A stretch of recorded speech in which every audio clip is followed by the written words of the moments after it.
అందరికీ నమస్కారం. నేను మీ డాక్టర్ పెరుమాల శ్రీనివాస్ రెడ్డి, పల్మనాలజిస్ట్, ఊపిరితిత్తులు, ఛాతీ వైద్య నిపుణుడు. ఇదందరి మీ అవేర్నెస్ కోసం, ఒక అవగాహన కోసం ప్రపంచ COPD దినోత్సవం సందర్భంగా మీకు ఒక చిన్న సందేశం ఇవ్వాలనుకుంటున్నాను. ఇది మామూలుగా దగ్గు, దమ్ము, ఆయాసము ఉన్న వాళ్ళందరికీ ఉపయోగపడుతుందని నా భావన. అందులో ఈ చలికాలంలో ఈ ఆయాసం బారిన పడే వాళ్ళు ఎక్కువగా ఉంటారు కనుక వారికి కూడా దీనిపైన ఒక అవగాహన వస్తుంది. అది ఆస్తమానా, COPDనా, లేకపోతే ఏమన్నా ఊపిరితిత్తుల్లో ఇన్ఫెక్షన్స్ కానీ వైరల్ కానీ ఉన్నాయా అనే ఒక చిన్న అవగాహన కోసం నేను ఈరోజు మీ ముందుకు వచ్చి ఇలా మాట్లాడుతున్నాను. అయితే రేపు ప్రపంచ COPD దినోత్సవం. ఈ COPD అనేది ఏంటంటే క్రానిక్ అబ్స్ట్రక్టివ్ పల్మనరీ డిసీజ్. అంటే చాలా కాలంగా, అంటే క్రానిక్ అనే పదంలోనే ఉంది. అబ్స్ట్రక్టివ్ అంటే మూసుకుపోవడం, పల్మనరీ డిసీజ్ అంటే పల్మనరీ అంటే ఊపిరితిత్తులు, డిసీజ్ అంటే దానికి సంబంధించిన వ్యాధి. ఇది ఊపిరితిత్తులకు సంబంధించిన ఒక విధమైన వ్యాధి అన్నమాట. అయితే ఇది చాలామంది ఏమనుకుంటారంటే దగ్గు, దమ్ము వస్తుంది చలికాలంలో, ఏదో ఆస్తమా, COPD, ఈ రెండింటి మధ్యలో చాలామంది కన్ఫ్యూజన్ ఉంటుంది. అసలు ఆస్తమా అంటే ఏంటి, COPD అంటే ఏంటి?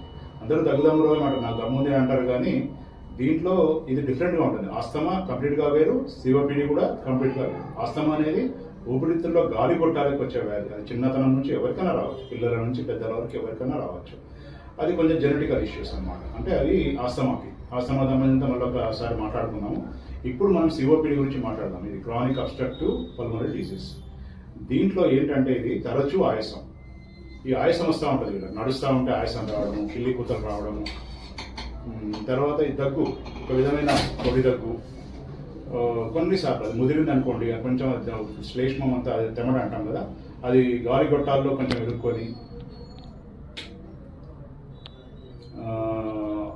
తెమడ బయటికి రాకపోవడం, ఇవన్నీ ఈ జరిగి వాళ్ళకి ఏంటంటే నడిస్తే ఆయాసము, పడుకుంటే ఆయాసము, ఎక్కువ దూరం నడవలేరు, ఇవన్నీ జరుగుతూ ఉంటాయి. ఇవి కొంచెం లక్షణాలు, మనకు కనిపించే లక్షణాలు. ఈ లక్షణాలను మనము ఆస్తమాని, COPD అనేది రెండింటిని డిఫరెన్షియేట్ చేసుకోవాలి. ట్రీట్మెంట్ ఏదంటే అది పడి అదే దగ్గు వస్తుంది, ఆయాసం వస్తుంది అని చెప్పి రెండు సూదులు వేసుకోవడము, నిబులైజర్ పెట్టుకోవడము చాలామంది చేస్తుంటారు. ఏదో దాన్ని సిస్టమేటిక్, అది ఏదో నిర్ధారణ అయితే దానికి ట్రీట్మెంట్ కరెక్ట్. నిర్ధారణ కాకుండా మందులు వాడడం కూడా మంచిది కాదు. అదే ఒక్కసారి అది ఆస్తమా కాదు, COPD అని నిర్ధారణ చేస్తారు. COPD అనేది మెయిన్గా మనకి ఏంటంటే రెండు రకాలుగా, అంటే ఈ రెండు వ్యాధుల లక్షణం. అది యాక్చువల్ ఏంటంటే క్రానిక్ బ్రాంకైటిస్ అనే పదం. అంటే బ్రాంకైటిస్ అంటే బ్రాంకస్ అంటే ఏంటి, ఊపిరితిత్తులకు గాలి తీసుకుపోయే గొట్టం.